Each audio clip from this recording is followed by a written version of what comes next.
reporting a highly intelligent livestock uprising. A headline that would have sounded ridiculous if the reporter herself wasn't nervously being stared down by what appeared to be a very judgmental cow in the studio, and just when things couldn't possibly get more absurd. The front door burst open, revealing their neighbor Margaret, a conspiracy theorist who once accused a ceiling fan of rotating with attitude, yelling, "It started, the animals have organized," which made Oliver question every life decision that had led him to this moment, especially the one where he decided to trust a discount toaster, while Daniel, now oddly calm, sat down next to the goat and said, "Honestly, if they take over, I hope they run things better than us." And the goat, as if understanding the assignment, slowly nodded, which was deeply unsettling. And then, because reality had clearly given up entirely, Oliver's phone buzzed again with a new message saying, "The goat is your leader now," at which point the goat stood up dramatically, knocked over a flower vase with theatrical precision, and walked toward the door like a tiny, confident dictator,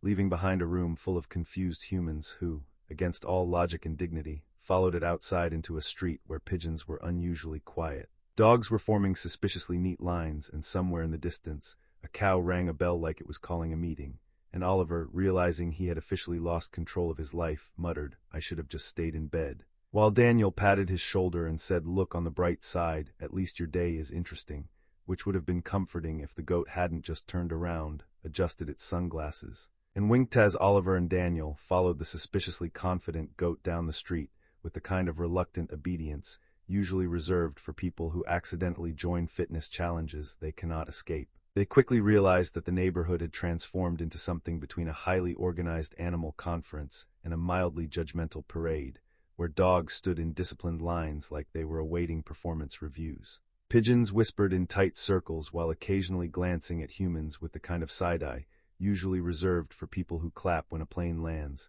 and a group of cats sat on a parked car like a board of silent, furry executives silently deciding everyone's fate, which made Oliver deeply uncomfortable because he had once tried to impress a cat and failed spectacularly, and just when he was about to question reality again, the goat suddenly stopped in the middle of the road, turned dramatically, and stomped twice as if summoning something, which would have been ridiculous if the ground hadn't responded by echoing the stomps like a theatrical sound effect, prompting Daniel to whisper, "I think we're in a situation," while Oliver whispered back, "We've been in a situation since the toaster attack," and before either of them could process what was happening, a slow, dramatic clucking echoed through the street as the crowd of animals parted to reveal a chicken wearing tiny round glasses and a very serious expression, carrying a clipboard and walking with the confidence of someone who had absolutely no time for nonsense, which was ironic because everything about this moment was nonsense, and the chicken stopped directly in front of the goat, nodded respectfully, then turned to Oliver and Daniel and said,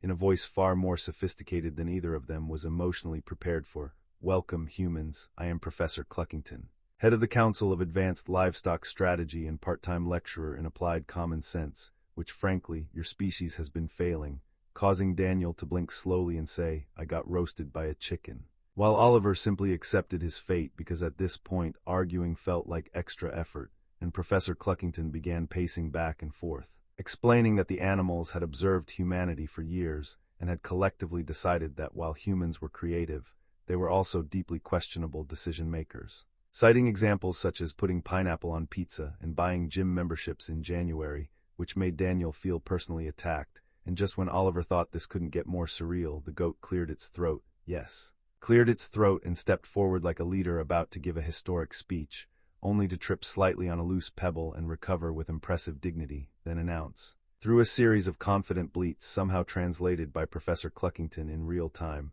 that Oliver had been chosen due to his unique combination of confusion, bad luck, and accidental survival instincts, which Daniel immediately described as the worst resume I've ever heard, but the animals seemed deeply impressed, and before Oliver could protest, Margaret suddenly appeared again, riding her vacuum cleaner like a returning hero and shouting, "I knew it, I told you all the goat was important," which no one had asked for but everyone had to accept, and as chaos continued to build, Professor Cluckington handed Oliver a folded piece of paper labeled Emergency Leadership Guidelines, which he opened only to find it completely blank except for one line that read, "Figure it out." And as he looked up in disbelief, the goat gave him a firm nod of encouragement that somehow felt both supportive and terrifying, while Daniel leaned over and whispered, "If you mess this up, I'm telling everyone you got promoted by a goat," and Oliver, standing in the middle of a street filled with highly organized animals and one overly enthusiastic conspiracy theorist, realized that not only had his day completely spiraled beyond logic, but he was now somehow responsible for leading a society that clearly had better structure than his own life. And just as he was about to say something, anything, to regain control, Professor Cluckington raised a wing and declared, "Silence, the first test begins now," which was immediately followed by a loud honk from somewhere in the distance that sounded far too dramatic to be normal, and as a group of geese marched into view with the energy of tiny, aggressive soldiers, Daniel slowly leaned back and said, "Oh no, not geese, this is where leaders fail," while Oliver, questioning every decision that had led him here, whispered, "I don't even know what the test is." And the goat simply adjusted its sunglasses again, as if to say, "You'll find out the hard way," before Oliver could even gather enough courage, logic, or basic emotional stability to ask why geese, of all creatures, were apparently the final exam of leadership. The marching formation of honking chaos advanced with terrifying precision, their tiny webbed feet slapping the ground in unison like a military drumline that had chosen violence as its core philosophy, while Professor Cluckington adjusted his glasses and calmly announced, "Test 1. Diplomatic negotiation with the Geese Federation," which would have sounded official and manageable if Daniel hadn't immediately whispered, "Diplomacy doesn't work on creatures that wake up angry," and Oliver, already sweating under pressure he never signed up for, stepped forward trying to project confidence, despite the fact that one goose was already staring at him like it had read his entire search history and disapproved of all of it. And so, summoning what little dignity he had left, he cleared his throat and said, "Greetings, honorable geese," which might have been the wrong opening because the lead goose, larger than the rest and carrying itself like a general who had seen things no goose should ever see, let out a deafening honk that echoed like a declaration of war, causing Daniel to instinctively step behind Oliver and whisper, "Negotiate faster," while Margaret hovered nearby on her vacuum like an overly invested sports commentator shouting, "Use your words, Oliver," which was not helpful. And just as the situation teetered on the edge of complete disaster, Oliver remembered the blank emergency leadership guidelines, and in a moment of pure desperation disguised as brilliance, he slowly reached into his pocket, pulled out a slightly crushed piece of bread that had survived the earlier toaster incident, and held it out like a peace offering, which instantly shifted the atmosphere as every goose froze mid-honk, their eyes locking onto the bread with laser focus, and Daniel whispered, "You just discovered their weakness," while Oliver, now fully committed to this accidental strategy, broke the bread into pieces and tossed them gently onto the ground, prompting the geese to abandon all hostility and dive into chaotic snacking mode, transforming from an organized army into a noisy buffet crowd within seconds, and Professor Cluckington nodded approvingly, scribbling something on his clipboard while muttering, "Classic resource-based de-escalation, effective but messy," which Oliver took as a win, though he was deeply aware that he had essentially solved a diplomatic crisis by feeding carbohydrates to aggressive birds. And just as he allowed himself a brief moment of relief, the goat stepped forward again, clearly impressed. But before any congratulatory bleats could be translated, the sky suddenly darkened, not in a dramatic, cinematic way, but in a very specific, something large is blocking the sun, and it's probably not good way, and everyone slowly looked up to see a massive flock of pigeons circling above in a perfectly synchronized spiral, which would have been majestic if it wasn't also slightly threatening, and Daniel squinted and said, "Why do they look organized? Pigeons are never organized." And right on cue, one pigeon broke formation and descended dramatically, landing in front of Oliver with the confidence of a tiny messenger of doom, carrying a miniature scroll tied to its leg, which Professor Cluckington carefully retrieved and read aloud with increasing concern. "Message from the High Council of Urban Pigeons. Phase 2 has begun. The humans are adapting faster than expected. Release the ducks." And there was a long, heavy silence before Daniel slowly turned to Oliver and said, "I don't like the sound of 'release the ducks,'" while Margaret gasped like she had been waiting her whole life for this exact moment and shouted, "This is bigger than the goat," and Oliver, clutching the last crumbs of bread like a man clinging to hope itself, looked at the goat for guidance. But the goat merely adjusted its sunglasses yet again and gave a calm, almost amused nod, as if to say that things were about to get significantly worse, and in the distance, faint but unmistakable, came the sound of synchronized quacking growing louder by the second, marching toward them like the next chapter of chaos had already made up its mind, as the synchronized quacking grew louder and more disturbingly rhythmic, like a marching band that had collectively decided to abandon music in favor of pure intimidation. Oliver stood frozen in the middle of the street clutching bread crumbs that now felt less like a clever strategy and more like a tragic reminder of his limited skill set. While Daniel slowly backed up and whispered, "I just wanted on record that I supported you emotionally but not strategically," and Margaret, still hovering slightly above ground on her vacuum like a dramatic prophet of chaos, pointed toward the horizon where an army of ducks emerged in perfect formation, their heads bobbing with terrifying coordination and their eyes carrying the unmistakable look of creatures who had read the pigeon memo and taken it personally.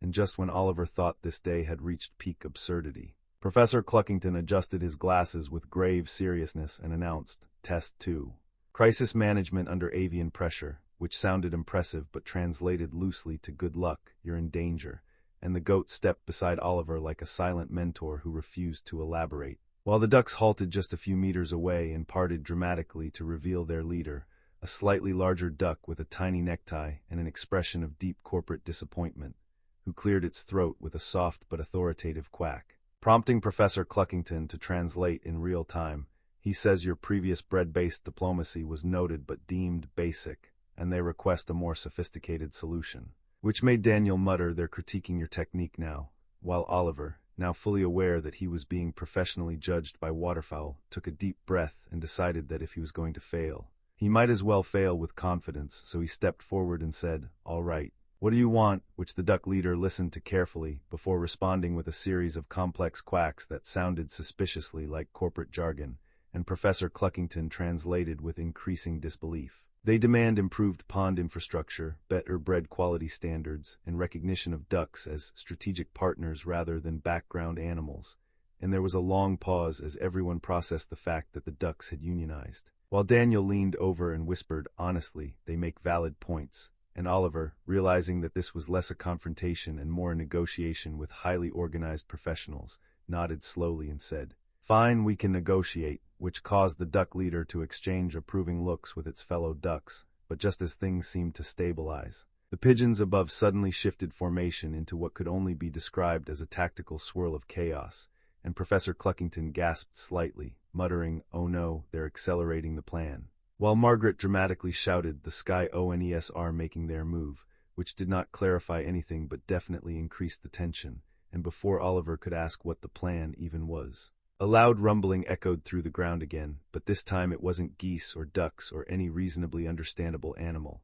It was something heavier, slower, and far more ominous, and as the crowd of animals instinctively parted once more, a group of cows stepped forward with calm, unstoppable presence, led by one particularly large cow, wearing what appeared to be a bell engraved with symbols that looked far too official, and Professor Cluckington whispered, almost respectfully, "The Council of Grazing Authority, this just became high level," while Daniel quietly said, "We're not qualified for high level," and Oliver, now standing between ducks demanding contracts, pigeons orchestrating chaos, and cows radiating quiet power, realized that his accidental leadership role had escalated into something far beyond bread and basic negotiation, and just as he turned to the goat one more time for guidance, hoping for anything, literally anything, the goat finally removed its sunglasses completely, revealing not only intense, knowing eyes but also an expression that clearly said this was always the plan, and Oliver, feeling both betrayed and oddly honored, whispered, "You set me up," while the goat gave a slow, approving nod,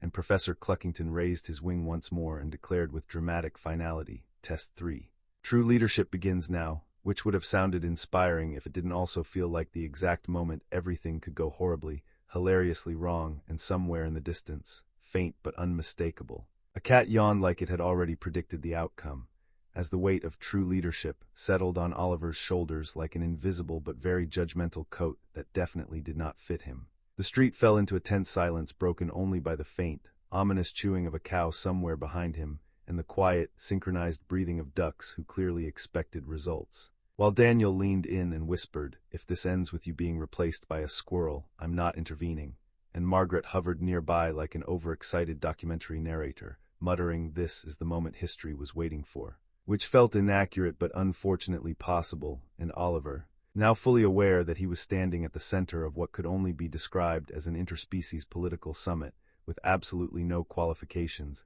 except surviving earlier nonsense, took a deep breath and did the only thing that made sense to him, which was to loudly clap his hands once and say, "All right, everyone, stop," and to his immense surprise and mild concern, it actually worked. because every animal froze and turned toward him with collective attention that felt both powerful and deeply terrifying. And even the pigeons paused mid-spiral like someone had hit a dramatic pause button on chaos, and Oliver, realizing he had accidentally unlocked authority, quickly continued before the moment could escape him, saying, "Look, you all clearly have demands, plans, councils, and honestly better organization than most human meetings I've seen. But right now you're all acting like separate groups, trying to outstrategize each other instead of actually solving anything." Which caused Professor Cluckington to nod thoughtfully while scribbling unexpected competence on his clipboard, and the duck leader adjusted his tiny necktie as if considering a promotion opportunity, while the cow with the engraved bell gave a slow, approving blink that somehow carried the weight of ancient wisdom, and Oliver, gaining confidence like someone who had just realized bluffing was working, paced slightly and continued. "The geese want respect, the ducks want recognition, the pigeons want control of the sky, and the cows, well, you guys clearly run things quietly already," which earned a low, approving moo that echoed like a corporate endorsement. And Daniel whispered, "You're actually doing it," while Oliver, now committed, raised a finger and said, "So instead of fighting for dominance, why not form one council, one system, where everyone gets representation?" And there was a pause so deep it felt like reality itself was buffering, and then, slowly, the animals began reacting. The pigeons shifted into a more structured pattern, the ducks murmured among themselves like board members evaluating a merger, and even the geese, still chewing the last crumbs of bread, looked mildly interested, which was the highest level of approval they seemed capable of, and Professor Cluckington stepped forward, clearly impressed, and announced a unified council, efficient, balanced, unexpectedly logical, while Margaret dramatically gasped and shouted, "He's uniting THEM,"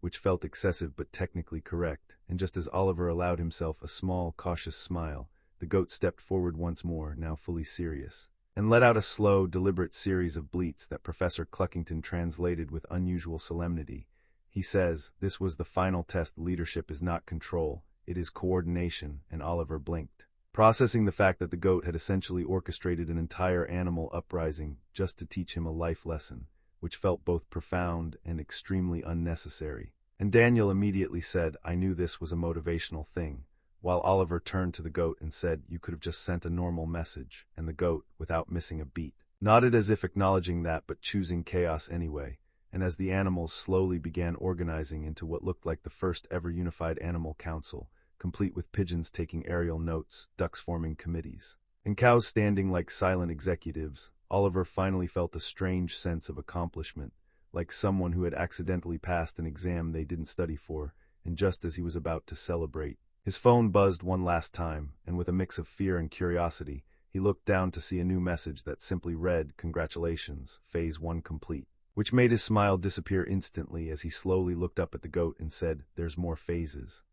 And the goat, putting its sunglasses back on with cinematic timing, gave one final nod as somewhere in the distance, faint but unmistakable, a group of monkeys started clapping in perfect synchronization, signaling that whatever came next was going to be even more absurd the moment Oliver read, "Phase 1 complete," and heard the distant, disturbingly coordinated applause of monkeys echoing through the air like a standing ovation for chaos itself. He felt the fragile sense of control he had just built crumble faster than his confidence during public speaking, while Daniel slowly turned in the direction of the clapping and said,